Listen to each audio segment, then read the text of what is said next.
What's up, everybody? This is Around the Boards. We got Rumor Rundown number 2. The dose. We are talking everything that's happened this past week in the NHL, and there's quite a lot. And guess what? There'll be even more next week, so expect a longer episode, possibly. I love Kovalchuk. Anyways, let's do this. My dreams never came true for John Tavares or Ilya Kovalchuk because they're not coming to the Rangers. So this is Around the Boards. Let's get it. 5, 4, 3, 2, 1. Around the board.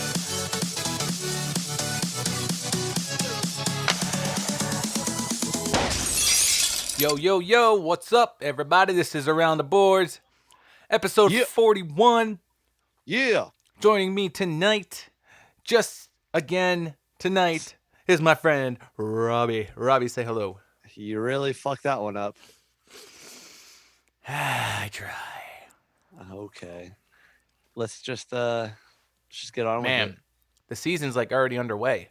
It's great. It's free agent time almost. So Next much, week, baby. So Next much, week's episode is going to be crazy, I hope. So much hockey stuff going on, and even though hockey's not being played, it's always on the mind. People are being played.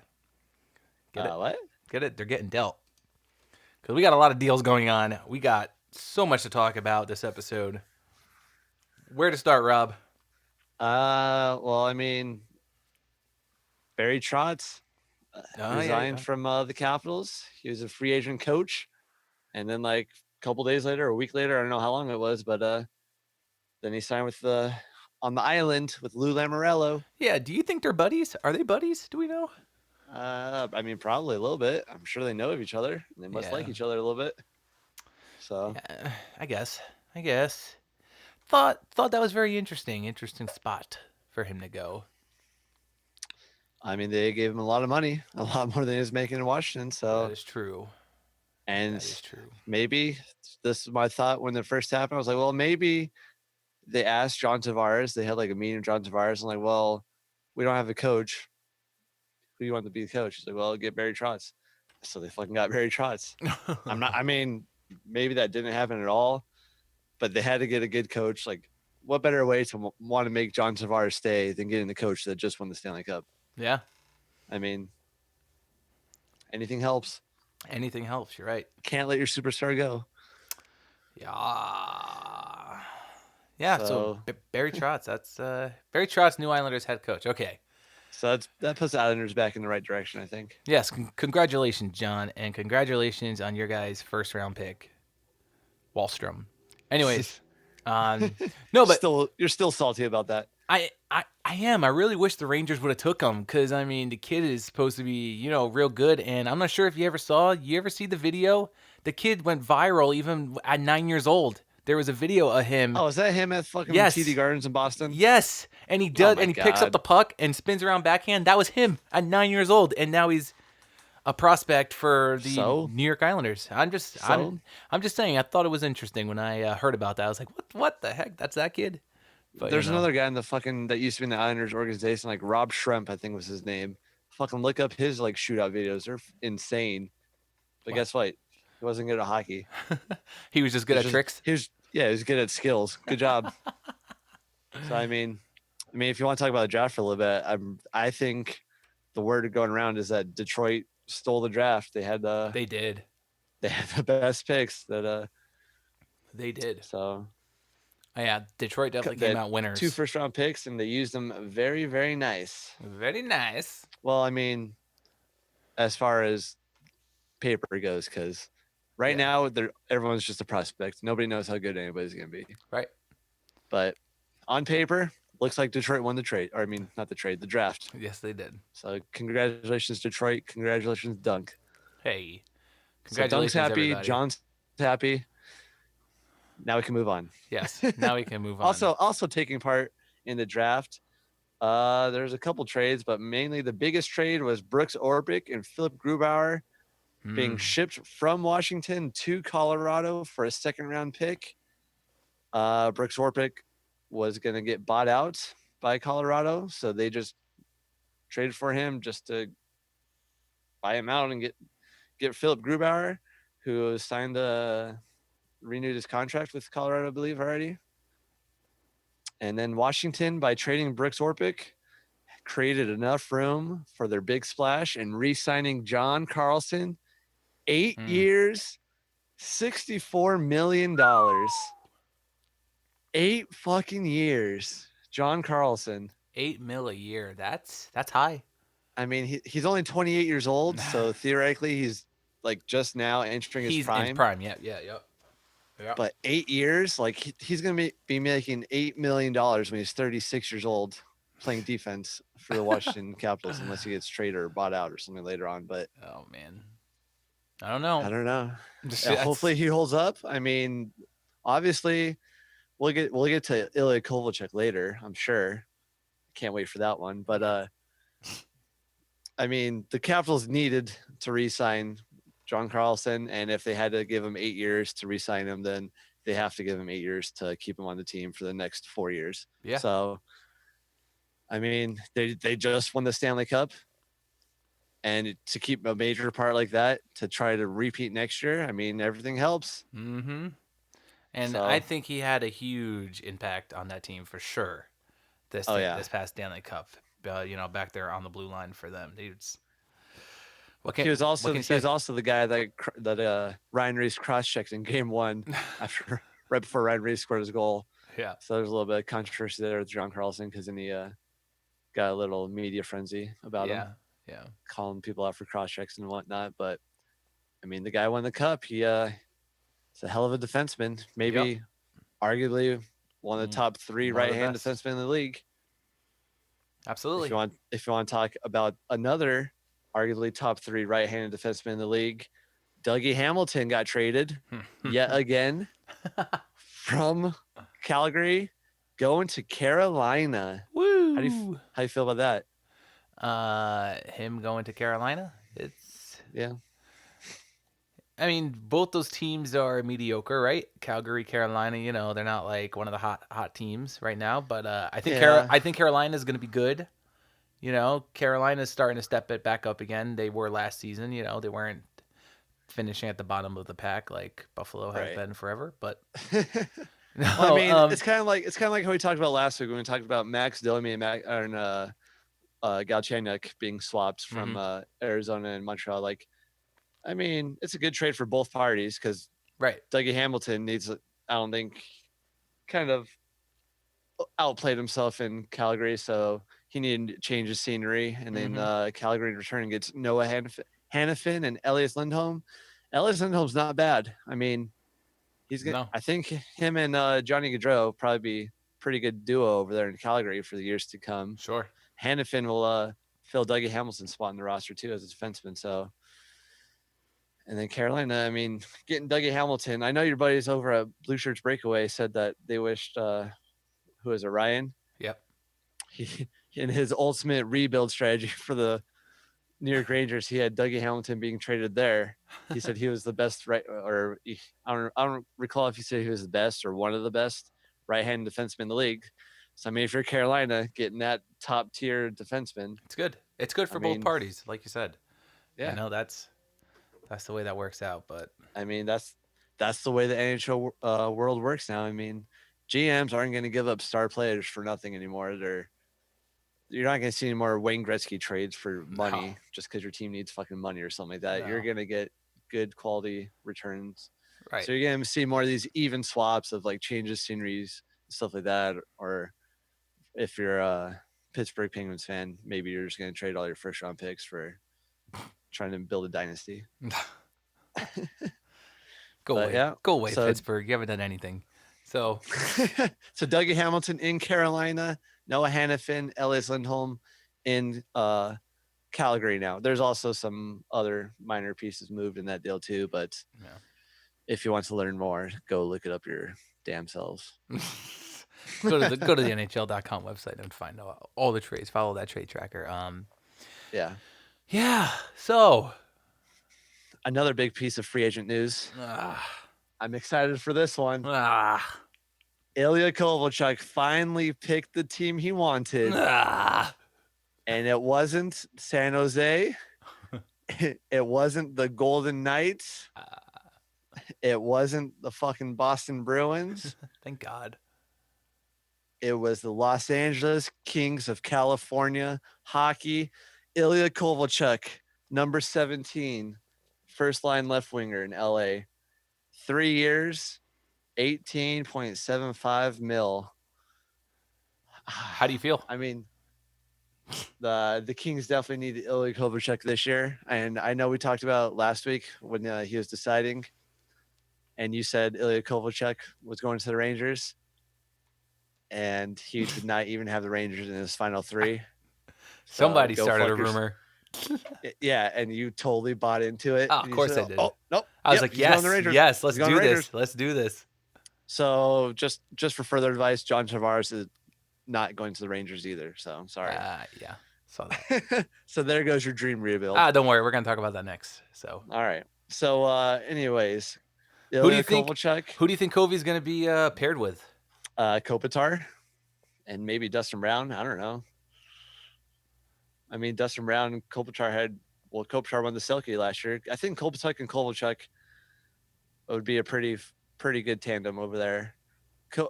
Kovalchuk likes to shoot. Kopitar likes to pass. Mm-hmm. Dustin Brown likes to be in front of the net. What more can you ask for? All right. I mean, I'm fucking stoked. It's been a long time since the Kings had a true like top line left winger. And they've been wanting Kovalchuk for years, even when he's a free agent and fucking signed with the Devils for 15 years or however goddamn long he signed for and then went to Russia. So I'm going to pull a dunk right here. So you're happy about having this old guy on your team? Hell yeah. I don't like, I said this last week. I said I'd much rather the Kings give him 2 years, but if you have to give him the 3 years to make sure he's on your team for the 2 years, fucking do it. I mean, it's not that big of a deal. It's 3 years. I mean, he could be a fucking great all 3 years. He could be the next Gabrick for our team, where he gets paid a lot of money and he's playing third line minutes, and then we have to trade him or something like that, or buy him out eventually, or those questions arise for the next 2 years of the trade deadline on what we're going to do with Kovalchuk's contract. But for next year, I'm pretty excited because I'm pretty stoked on him. I think he's gonna. Even if he plays on the like second line with Carter and like Toffoli or something like that, I think he'd be a good role model for Tyler Toffoli too. Yeah, I mean, Kovalchuk's got so much. He's got so much hockey left to play in him, and I know even despite his age, he can still fire the puck like it's no one's business. He may not be as quick as he used to be, but the dude's got a hell of a shot. Yeah, and he's a 2018 Olympics MVP.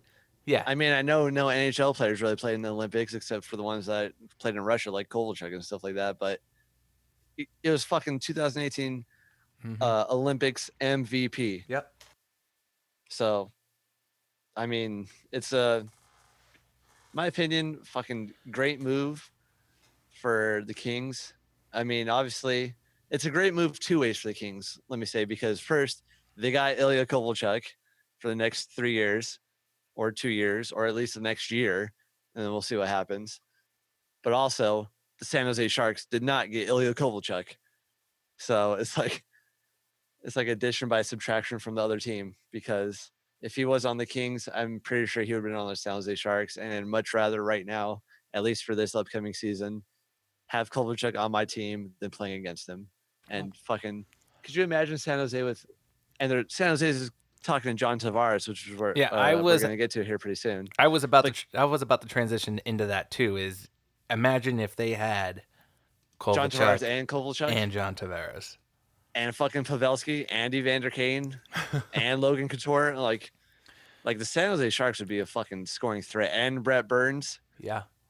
And probably Joe Thornton again. I mean, like the San Jose Sharks would be really fucking good with Kovalchuk, because you saw how Evander Kane fit in pretty well with the team at the last half of the season after he got traded there, and he re-signed there for 7 years or however long they re-signed him for. So I'm pretty sure Ilya Kovalchuk would have fit just fine in with San Jose. So that's another reason I'm super stoked that the Kings got him, because he's not in our division. He's on our fucking team. There you go.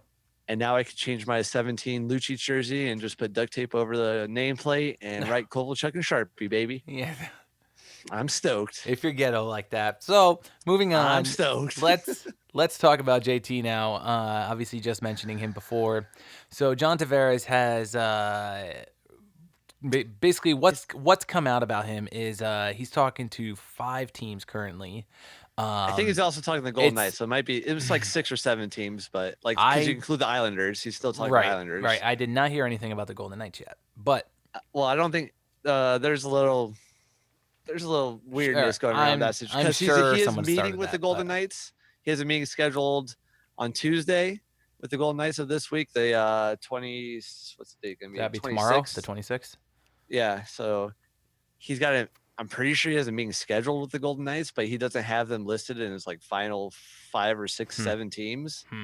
But I mean, everything we're hearing right now is just rumors, anyways. Right. So the teams that they have currently listed for JT is the Dallas Stars, the Boston Bruins, the San Jose Sharks, like we just mentioned, the Toronto Maple Leafs, and the Tampa Bay Lightning, and of course the New York Islanders. That's the ones they've had. The Montreal Canadiens reached out to John Tavares, and he said, "Nah, no thanks. I'm good." Yeah, you guys are rebuilding. You guys are terrible too. I'll stay in New York anyways with the Islanders. So. I mean, let's go one by one with these teams that you just mentioned. First, you mentioned the Dallas Stars. Fucking John Tavares and Dallas Stars. That's a scary thought right there too. It is with Tyler Seguin and Jamie Benn. Yeah.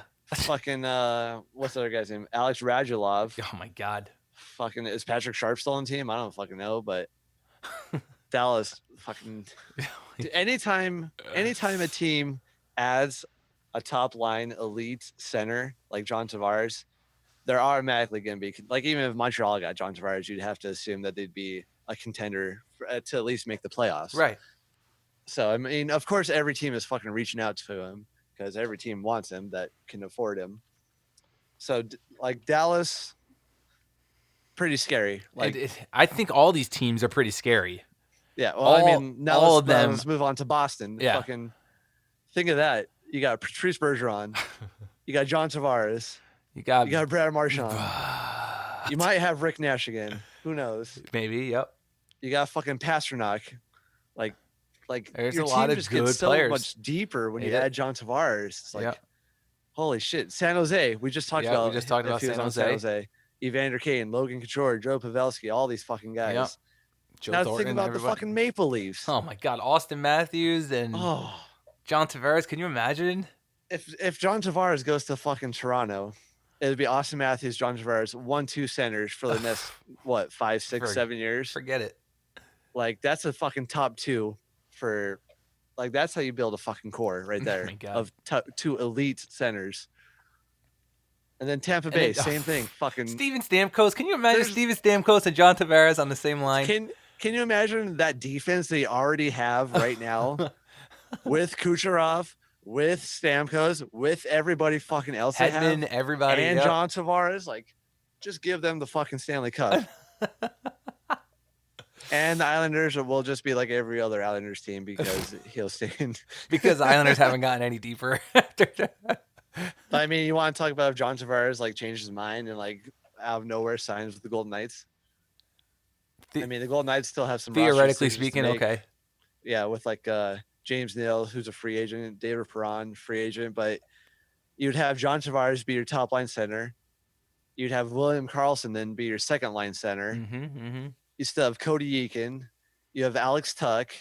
You got Marchessault. You got Riley Smith. Fucking John Tavares fits so good with the Golden Knights. It's fucking scary. All those then teams. They would, but the Golden Knights would then have to still have some room to sign either James Neal or David Perron. Yeah. Because you still need one of the you'd probably want James Neal to fucking finish when you got John Tavares passing to him. Right. Much more than you'd have David Perron trying to fuck David Perron, first of all. Piece of shit. I just don't like him. That's fine. So we can move on now. So the last thing I want to say about John Tavares, I saw somebody tweeted out something. It was like a metaphor. It was like John Tavares is like the Bachelor going to Vegas for his bachelor party. We're pretty sure that everything's fine in his home life. He's gonna get married to the New York Islanders still, but there's just that chance that he fucking fucks a stripper and runs away and lives with them forever, which could be the Golden Knights, which could be the Maple Leafs. He could fall in love with one of these teams. He can, and it'll just change the fucking power of the NHL. At least the next 4 or 5 years. You know what's funny too is that JT was meeting the San Jose Sharks in LA. And that's where his right. And everybody started freaking out. Oh my God, what? He's meeting with LA, like nobody reads the post properly. And everyone started speculating. It was like, oh my God. Los Angeles Kings? What? He's meeting with LA? No, he's meeting with the San Jose Sharks in LA. Hey, you want to talk about that for a second real quick? Stupid people. Out of nowhere, you got Kovalchuk, you got Kopitar, you got Tyler Toffoli, you got Jeff Carter, you got John Tavares, you got Dustin Brown. Ooh, you got Tanner Pearson. Sorry, buddy. It's not happening. That's a fucking top 9. I don't think they could afford that. Dude, just imagine your top 3 centers are Kopitar, Tavares, and Carter. I don't think they could do that. But anyways. No, of course they can. But how sick would that be? Yeah, I guess. So next, I want to talk about... I can dream, can't I? Yes, and so can I, right? So speaking of your dreams, speaking of my dreams and my Jeff team, Gorton. Rangers GM Jeff Gorton says he will be in contact with former New York Rangers players who are unrestricted free agents this upcoming season. That is Rick Nash, Michael Grabner, and Nick Holden. Can I just erase Nick Holden? Like, what is he thinking? Nick Holden was so bad. He was so bad. He was so bad. Due diligence. The dude. He's not saying that he's going to offer him like 4 year. $20 I know, but million I don't even want Nick contracts. Holden on our team. He's so terrible. What if he offered him like 1 year, like He's a 2-way so contract, terrible. so they could send him down? No, just like there's no way Nick Holden accepts it. No, but I it's just, like, I just don't want him on the team. Just forget him.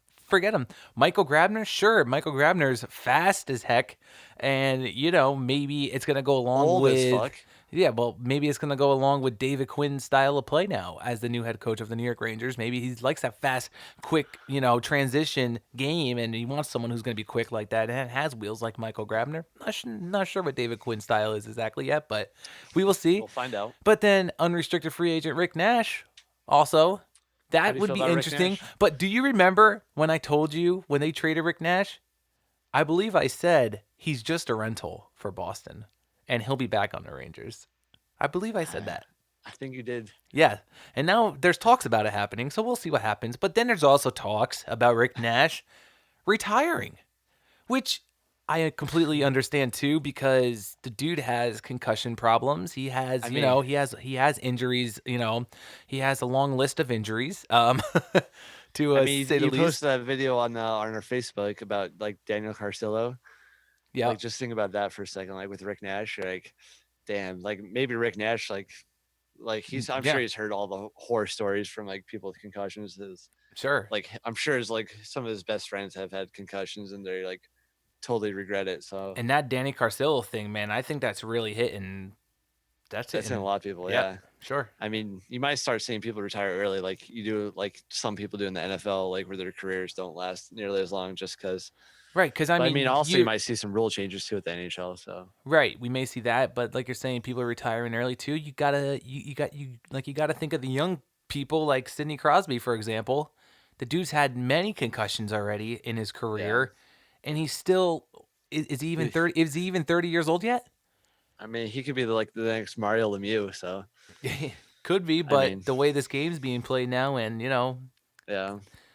But you got Ryan Reeves out there fucking people's days up. Pretty much. Anyways, back to Rick Nash. So, he's either Rangers are talking to him, like you said. I mean, he's thinking about retirement.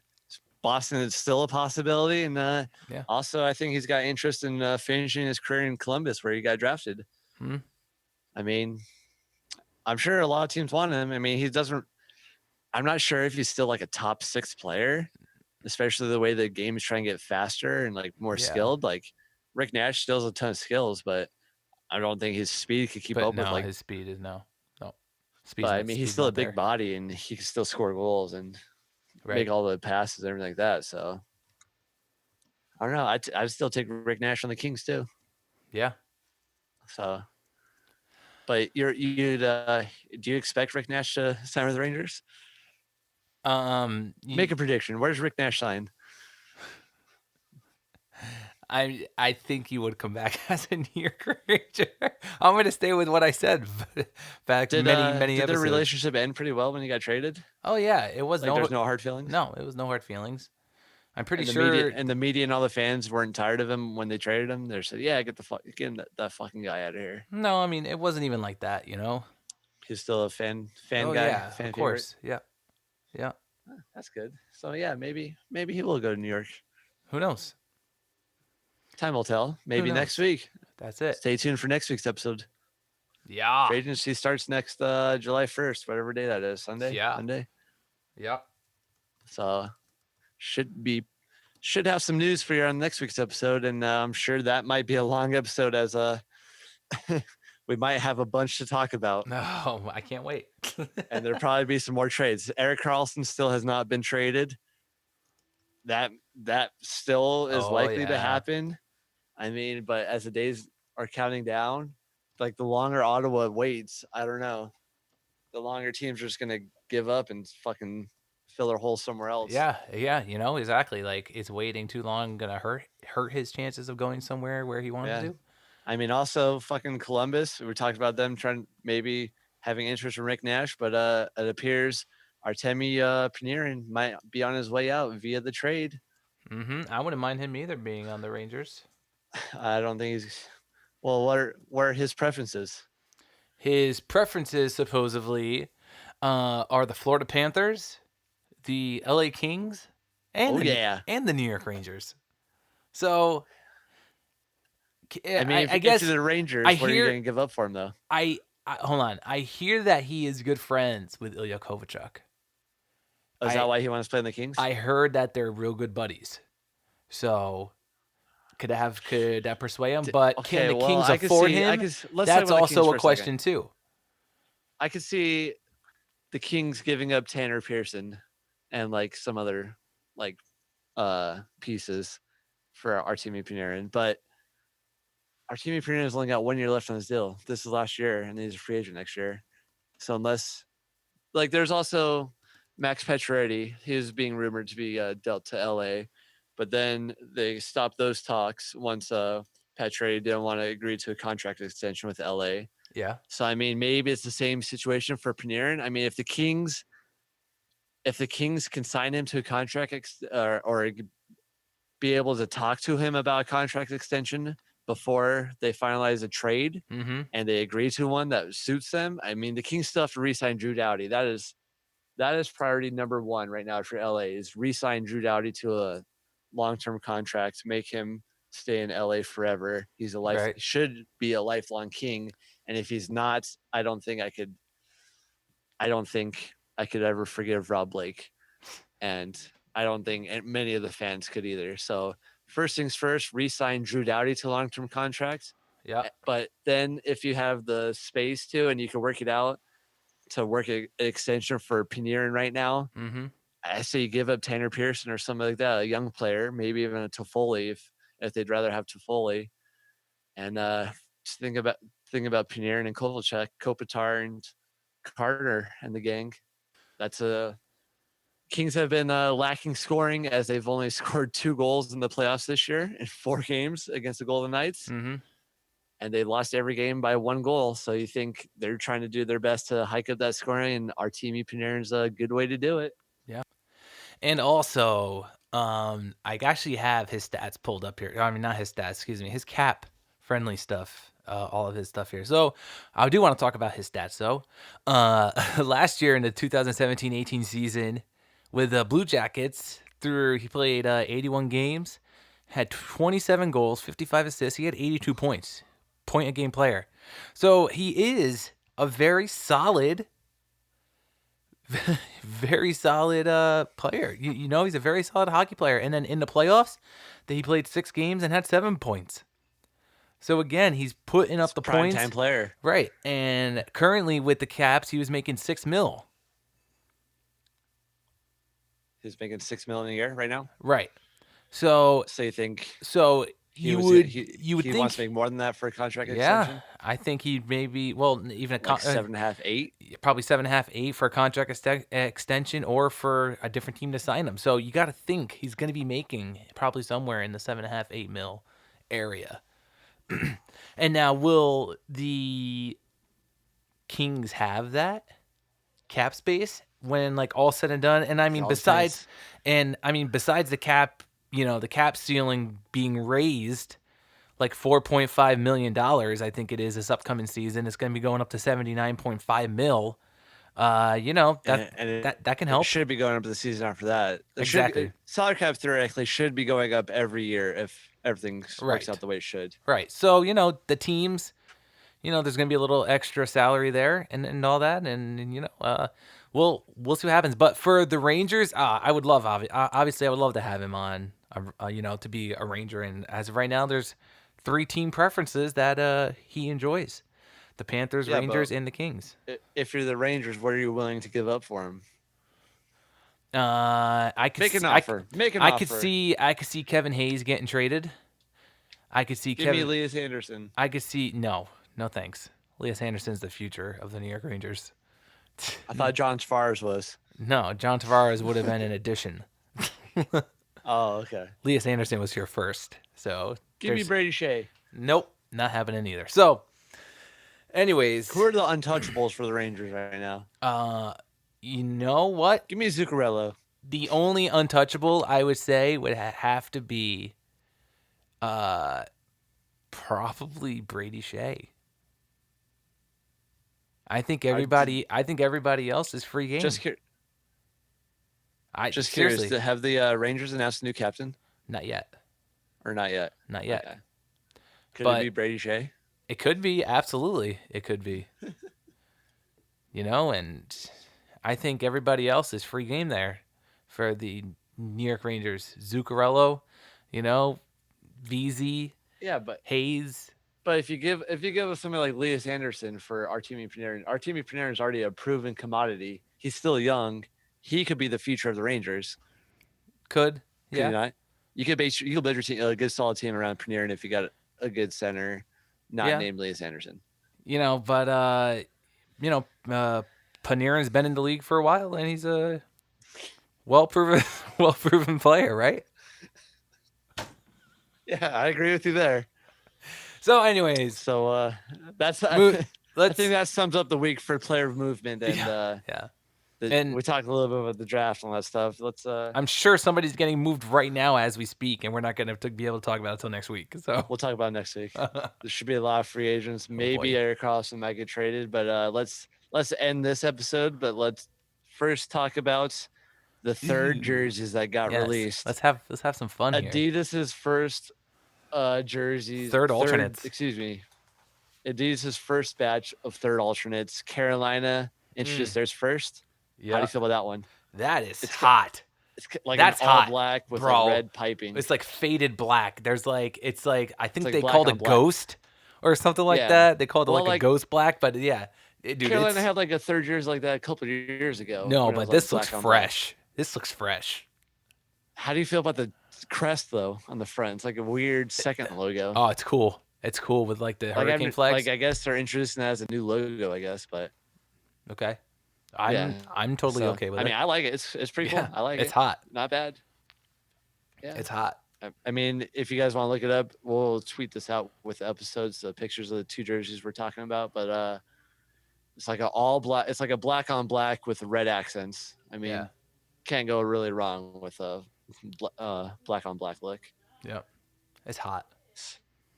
And next, let's what about is the Coyotes, Arizona, and this is Dunk's favorite jersey of all time, I think. Yep, the Picasso Coyote. Yeah, I mean, classic. Just like the nostalgia value. It's a classic. Yeah. It's fucking can't go like it. The best part about this, in my opinion, for being Arizona's third jersey, is that it introduces that green color that really makes it like an alternate. Mm-hmm.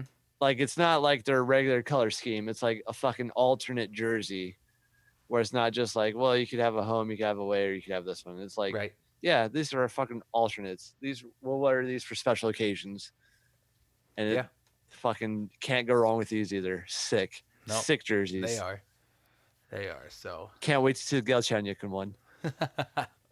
I mean, I think teams should really do that. Like for their alternate jerseys, like kind of have like a vintage like throwback. Like the Kings should have like a purple and yellow jersey for alternate eventually. Yeah. Or I mean, if they want to have a gray one again, like they did for their 50th anniversary, I did like the gray jerseys. Yeah, those are gold cool. piping, but I think that should just stay for the 50th anniversary like they had, and then from now on, if they have a third jersey, you gotta add the purple back. You gotta bring some purple back in LA. Yep. And the rain. Let's talk about hypothetical third jerseys if we were to make some this year, like the Rangers. Would you make the Rangers have a red jersey? I would make them bring back Lady Liberty. I love those jerseys. Those jerseys are sick. It's just that different kind of blue, and it's more. Would you it's update more the like logo a a little navy bit, blue. like change, like tweak it a little? Maybe like give it a little more depth. You know, like make it look a little more. Yeah, exactly. But keep the same colors for a logo where it's like that the Statue of Liberty color. I don't know, fucking like seafoam green. I don't know what fucking color that is. Sure. But then like that navy blue just to make it pop. Yeah. Yeah, that'd be pretty like vintage throwback. Yeah. Exactly. But then it would be kind of like the Seals green color, you know?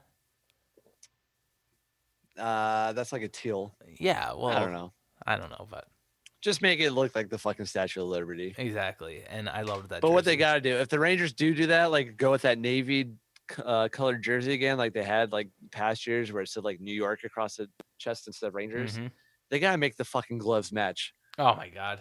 That drove me up a wall. Those navy jerseys with the off-white. That drove me up a wall. Accents. And then their gloves are fucking bright blue and white. Like they don't match at all. Like just get fucking new. Just wear all navy gloves or something, or all black gloves or something. Right. Seriously. So, anyways, what about Golden Knights? There's speculation. I don't even. They might be in a third jersey. I don't even want to talk about them in a third jersey. Why? Because that's like. I can't picture them having a third already. They just started in the league. Like, calm down. Yeah, dude. You got to build on them while they're hot, though. Like, if Adidas released a Golden Knights third jersey, you know how many would sell? Fucking all of them. So many, absolutely. They couldn't make them fast enough; they'd all be sold out. Like, it didn't matter if they look shitty. If they're just like a fucking all gold practice jersey, they would sell out. So, if you're Vegas, would you make them all gold, like to be a truly Golden Knight, or would you like make them red? Or I think the crest would have to be that red star though, like the shoulder patch, because that's a pretty sick logo. That is a cool swords. Logo. Yeah. So maybe that with like, or would they do like how Buffalo did a couple years ago, where like the front part was gold and then like the back of the jersey is like that dark gray again, like a 2-color jersey. I don't know. I mean, I'm sure some teams could do it better than Buffalo did. Oh yeah. I thinking back, I don't even think those jerseys were that bad for Buffalo. I kind of liked them just because they're different. Yeah, they were good. So if Buffalo gets an alternate jersey, they should do those again, in my opinion. Yeah. Those there were a lot of good third alternates. But yeah. You know what? Hopefully this is the start for Adidas and they'll bring them around again for many teams in the future. I'm sure they're all coming. Exactly. So that Can't pretty wait. much wraps up this talk. Good chat. Yeah. Good chat, pal. Yeah, okay. Good job. Good job, All you. right. So I had fun. Next week, man, gosh, should be exciting. Is July? Yeah, July 1st is gonna happen by next week, right? July 1st is Sunday. Yeah. Oh yeah. Oh yeah. There should be shit going down on Sunday. Yeah. So mark your calendars. That'll it's gonna be a shit show. That'll be I'm fun. predicting that Carlsson gets traded before Sunday. You think so? Erik Carlsson. Dude, he's got to. He's got to be traded. Okay. Well, there's only one way to find out, and we will see what happens. There's only one way to find out, and that's to tune in to Around the Boards next week. That's right. Same bat time, same bat channel. So then, from now until then, we'll see you guys later. See you next Tuesday, Wednesday, Thursday, Friday, Saturday, Sunday, Monday.